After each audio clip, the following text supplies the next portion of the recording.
estar contigo. No hay otro lugar que me llene. En la tempestad me das calma, nada detendrá tu fidelidad.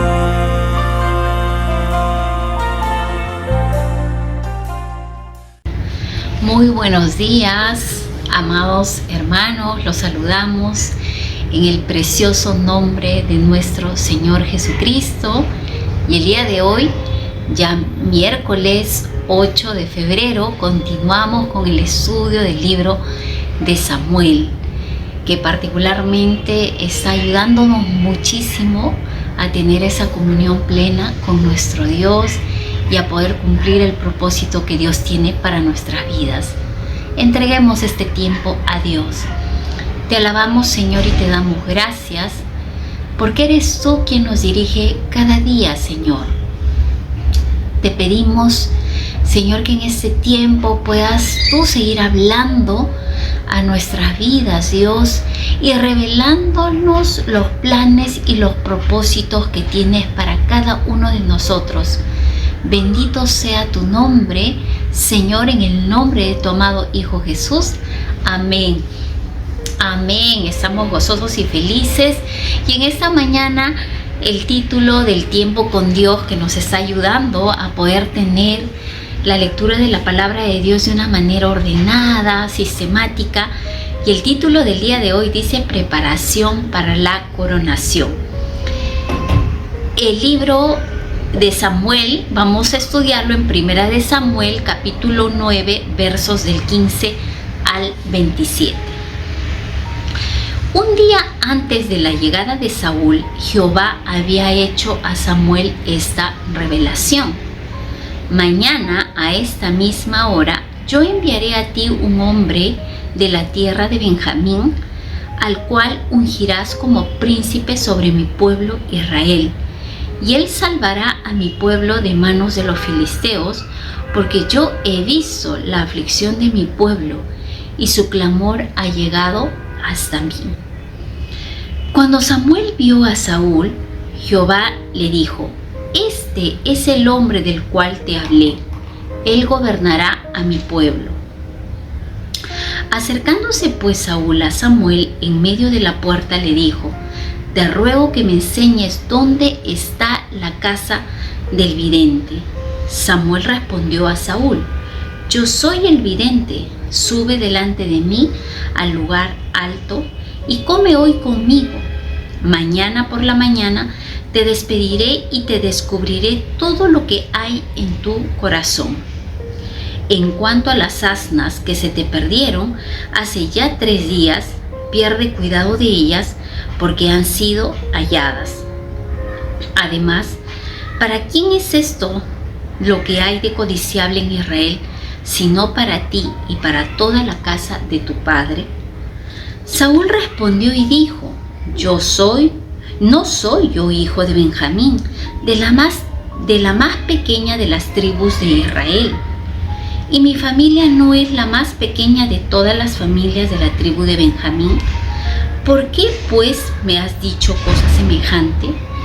Entonces Samuel tomó a Saúl y a su criado, los introdujo a la sala y les dio un lugar a la cabecera de los convidados, que eran unos 30 hombres.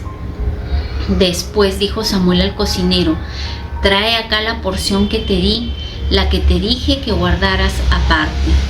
Entonces alzó el cocinero una espaldilla con lo que estaba sobre ella y la puso delante de Saúl, y Samuel dijo: Aquí tienes lo que estaba reservado, ponlo delante de ti y come, porque para esta ocasión se te guardó, cuando dije: Yo he convidado al pueblo.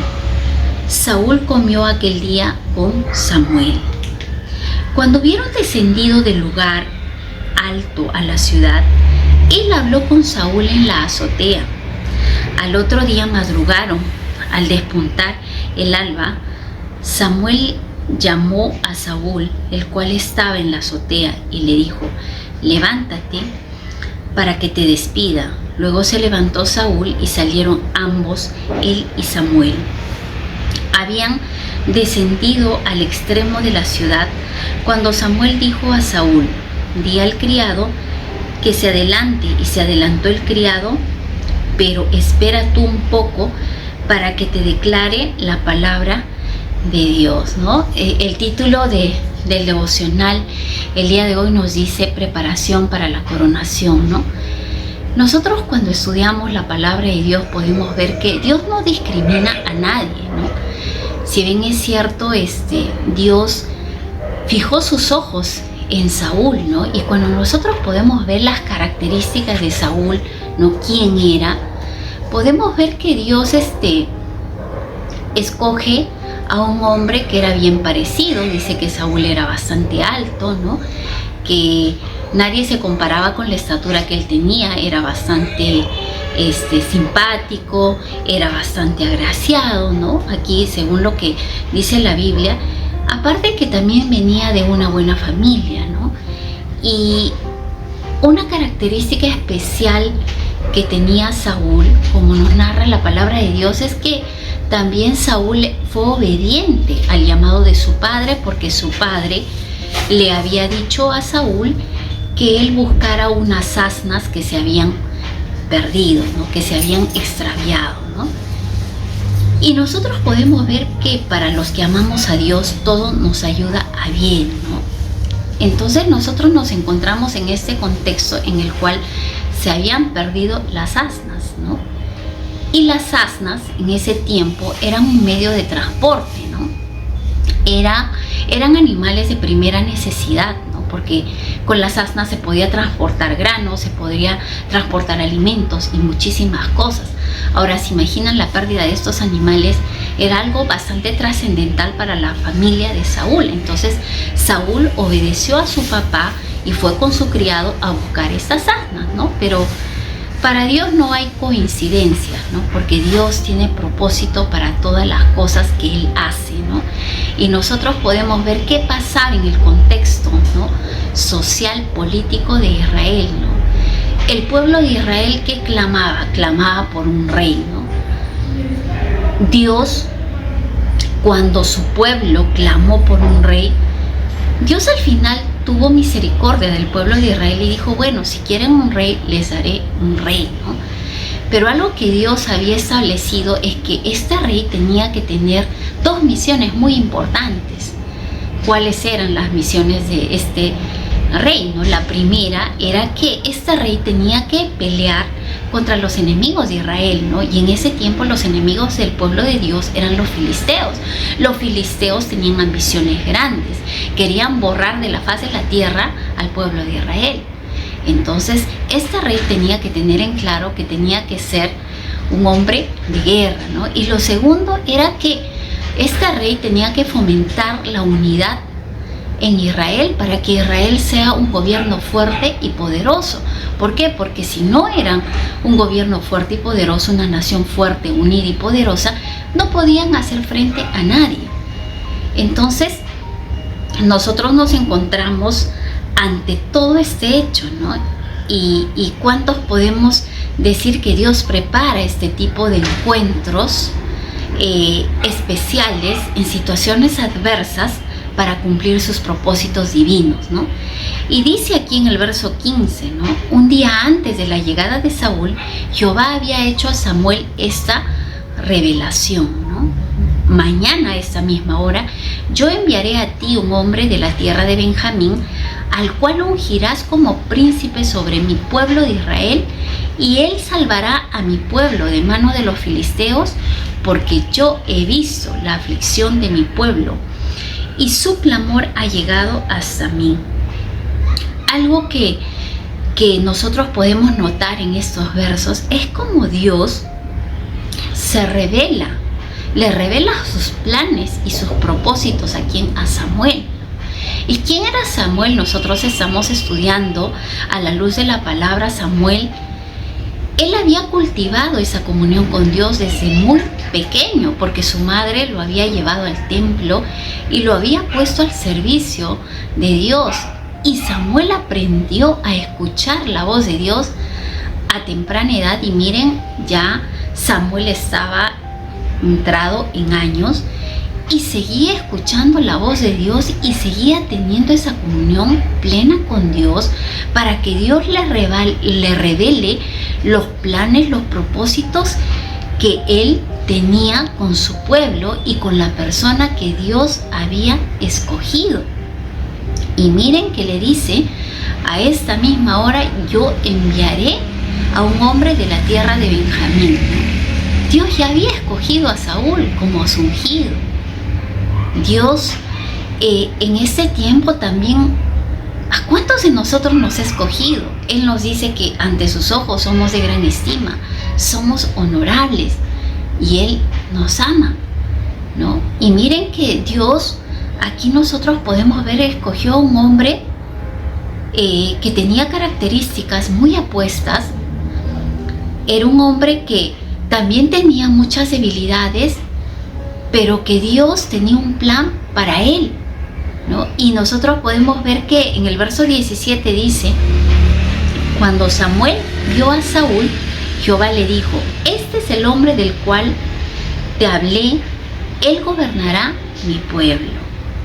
Acercándose pues Saúl a Samuel, en medio de la puerta le dijo: te ruego que me enseñes dónde está la casa del vidente. Nosotros podemos ver aquí, si bien es cierto, hemos analizado las características que tenía Saúl, características externas, pero aquí podemos ver también algunas características internas de Saúl.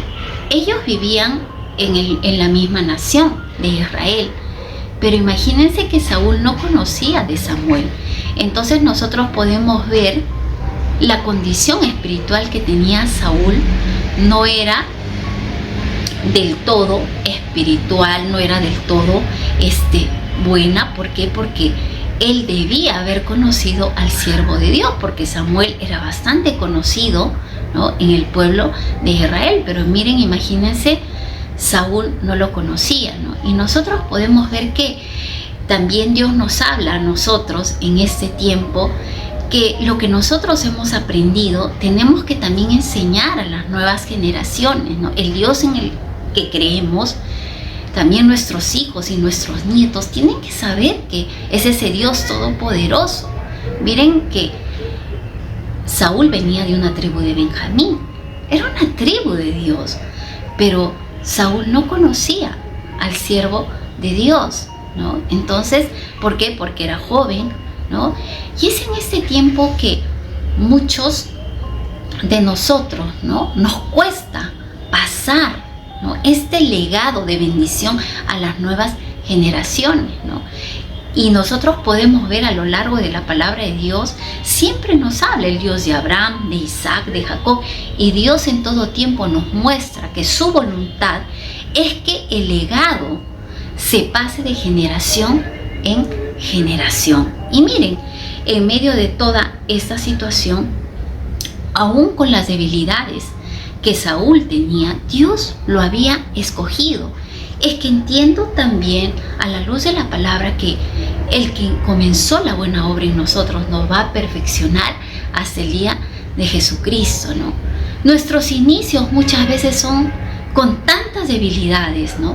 Podemos tener tantos errores, podemos tener tantas cosas en contra cuando se nos encomienda algo, pero cuando estamos en las manos de Dios, Dios puede hacer cosas maravillosas en nuestra vida, ¿no? Solamente que Dios pide de nosotros que tengamos un corazón moldeable, enseñable, para que Dios establezca sus planes, sus propósitos en nuestras vidas. Y miren que Samuel luego le dijo a Saúl: yo soy el vidente. Vidente significaba en ese tiempo profeta, ¿no? Sube delante de mí al lugar alto y come hoy conmigo. Mañana por la mañana te despediré y te descubriré todo lo que hay en tu corazón. En cuanto a las asnas que ya hace de 3 días se habían perdido, pierde cuidado porque han sido halladas. Y luego le dice el profeta, ¿no? Le dice que pues le iba a mostrar realmente las cosas que Dios tenía para él, ¿no? El plan que tenía Dios de coronarlo como rey a Saúl. Pero como en ese momento Saúl, ¿no?, bastante joven, estaba pensando en las asnas que se habían extraviado, el profeta le dice que ya han sido encontradas, ¿no? Cuando Dios llama y cuando Dios pone su mirada en nuestros ojos, Dios también se preocupa por las necesidades que nosotros tenemos. ¿Por qué? Porque Dios no permitió que esas asnas pues se extraviaran, sino permitió que las encontraran, porque algo que nos dice Dios: si buscamos su reino y su justicia, todo lo demás viene por añadidura. Y todas las cosas que nos preocupan a cada uno de nosotros, Dios, que es un Dios omnisciente, que es omnipresente, que todo lo sabe y que todo lo conoce, Dios se preocupa también por las cosas que nos afligen, ¿no? Y podemos ver que en este caso Dios se preocupó también por ese problema que estaba pasando la familia de Saúl, ¿no? Y vemos en el verso 21, dice: Saúl respondió y dijo: ¿no soy yo hijo de Benjamín, de la tribu más pequeña de Israel? Y mi familia no es la más pequeña de todas las familias de la tribu de Benjamín. ¿Por qué pues me has dicho cosa semejante, ¿no? ¿Qué es lo que vemos aquí, no?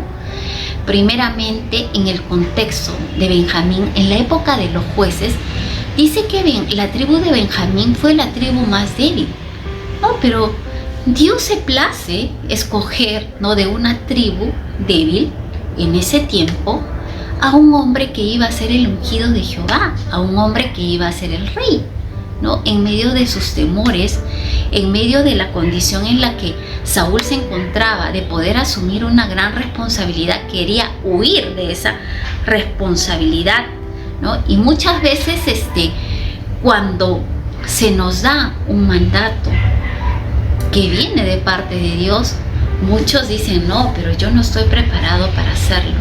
Pero Dios no nos ha preguntado si estamos preparados o no. Simplemente Dios quiere que le obedezcamos, porque Él nos va a ir equipando en la medida que nosotros podamos tener corazones moldeables y tengamos en claro que vamos a cumplir la voluntad de Dios en nuestras vidas, ¿no? Porque lo peor para un ser humano en esta vida no es morir, sino es morir sin cumplir el propósito que Dios tiene para con nosotros, ¿no? Y miren que después de esto, ¿no?, vemos en el verso 22 al verso 24, dice que Saúl, ¿no?, lo sienta en la cabecera de los convidados, ¿no? De acuerdo a las costumbres, ¿a quién se le sienta en una mesa en la cabecera? A aquel que es el jefe de la familia, al que es el jefe de la casa, a aquella persona que tiene ese respeto de toda la familia. Y miren, Samuel honró a Saúl porque sabía que Dios lo había escogido como el ungido de Jehová. Y lo sentó, dice que en la cabecera, y le hizo un gran banquete. Y le dio una parte especial de una carne para que él pueda comer, ¿no? Y dice que en medio de todo ese banquete, ¿no?, le fue revelando Samuel gradualmente los planes que Dios tenía para con Saúl, ¿no? Y dice en el verso 25: cuando hubieron descendido del lugar alto a la ciudad, él habló con Saúl en la azotea. Y dice: al otro día madrugaron, y al despuntar el alba, Samuel llamó a Saúl, el cual estaba en la azotea, y le dijo: levántate para que te despida. Luego se levantó Saúl y salieron ambos, él y Samuel, ¿no? Nosotros podemos ver que para Samuel decirle todo en una oportunidad era bastante difícil, porque Saúl no estaba del todo preparado. Entonces Samuel le dijo poco a poco las cosas que Dios tenía para su pueblo y los planes que Dios tenía para con Saúl, ¿no? Y dice por eso que lo llevó a la azotea, y ahí le pudo hablar y le pudo mostrar lo que Dios había revelado a la vida de Samuel, ¿no? Dios se compadeció del pueblo. El pueblo quería un rey, entonces, ¿qué hizo Dios? ¿No? Levantó un rey, ¿no? Y miren que después de todo esto dice, habían descendido al extremo de la ciudad cuando Samuel dijo a Saúl, di al criado que se adelante, y se adelantó el criado, pero espera tú un poco para que te declare la palabra de Dios, ¿no? ¿Y qué era lo que estaba haciendo aquí Samuel con Saúl, ¿no? Ya lo estaba comenzando a discipular, porque si bien es cierto, Dios había levantado, ¿no?, a su ungido, pero ese ungido tenía que conocer a Dios, tenía que conocer cuáles eran los planes que Dios tenía para su pueblo, ¿no? Y nosotros en este devocional podemos entender que ningún hombre había planeado este encuentro de Saúl y de Samuel. Este encuentro había sido planeado por Dios en una circunstancia tan difícil para Saúl, ¿no? Ahora nosotros podemos ver que también la voluntad de Dios se cumple en la vida de las personas, ¿no? Y la voluntad de Dios, ¿qué es lo que hace, ¿no? Que nosotros valoremos esos encuentros que Dios permitió en nuestras vidas, ¿no? ¿Cuántos damos gracias a Dios que cuando estábamos de repente en los sótanos de nuestra vida, ¿no?, vagando por un lado u otro lado, Dios permitió que nos encontráramos con personas que nos enseñaron de Dios, que nos mostraron el camino correcto? Y ahora podemos dar gracias a Dios porque estamos en los caminos de Él y nosotros estamos cumpliendo el plan que Dios tiene para con nuestras vidas. Y en este tiempo, también aquellos que somos casados, ¿no? Un día Dios predestinó que tú te unas a un esposo o una esposa, ¿no? Y ¿saben qué? Dios unió vidas, pero también Dios dio propósitos, sueños y metas para muchos matrimonios. ¿Y cuántos podemos dar gracias a Dios, no? Y decir, gracias Dios por ese compañero de pacto que me diste, ¿no? Porque con él tengo sueños para cumplir los planes que tú tienes para con nuestras vidas, ¿no? ¿Cuántos soñamos con esas metas, esos propósitos que Dios tiene para nuestras familias? Y es tiempo, creo yo, de poder dar gracias a Dios por todo lo que Él nos ha dado, porque por todo lo que Él nos ha permitido conocer y saber también que Dios nos predestinó aún antes de la fundación del mundo y Dios nos escogió, así como escogió a Saúl. Imagínense, Saúl tenía muchos errores, pero Dios lo había escogido. Lo bonito y hermoso es que nuestro Dios no discrimina a nadie. Él se place escoger personas, pero algo que Dios demanda de nosotros es que seamos humildes. Dice el que habita en lo alto, en lo sublime, con el quebrantado de corazón, con aquel quien tiembla ante su palabra. Es el Señor que va a ir revelando planes y propósitos. Dice el Señor que cosas que ojo no vio, ni oído oyó, que no subieron a corazón de hombre, son cosas que Dios tiene preparado para los que le aman. Entreguemos este tiempo a Dios. Te damos gracias, Señor. Te alabamos, Señor. Gracias por tu palabra, porque tú nos muestras, Señor, que tú nos escogiste, Señor. Nos predestinaste, Dios, para ser personas enteramente preparadas para toda buena obra, Señor. Gracias porque aún las circunstancias difíciles, Señor, nos muestran que tú tienes planes y propósitos para nosotros, que para los que amamos a Dios todo nos ayuda a bien. Señor, queremos que tú dirijas nuestros pasos, Dios. Ayúdanos a lo largo de nuestra vida, Señor, a seguirnos encontrando con personas, Señor, que puedan ser canales de bendición para nosotros, que nos puedan ayudar a seguir creciendo espiritualmente, Señor. Y ayúdanos también a cada uno de nosotros a poder ser de bendición para muchas personas, Señor, que hoy están fuera de tus caminos. Te damos gracias, Señor, porque fue tu infinita misericordia que tú te fijaste en cada uno de nosotros. Nos sacaste del hoyo profundo, nos consolaste, Señor. Nos diste un corazón nuevo, Dios, y hoy en este tiempo nos revelas tus planes y tus propósitos. Te decimos, Señor, en este tiempo, heme aquí, Señor. Aquí estamos, Señor, dispuestos para hacer lo que tú quieras en nuestras vidas. Te amamos y glorificamos tu santo nombre, en el nombre de tu amado Hijo Jesús. Amén. Dios los bendiga, amados hermanos. Nos vemos hasta una próxima oportunidad. Estar contigo no hay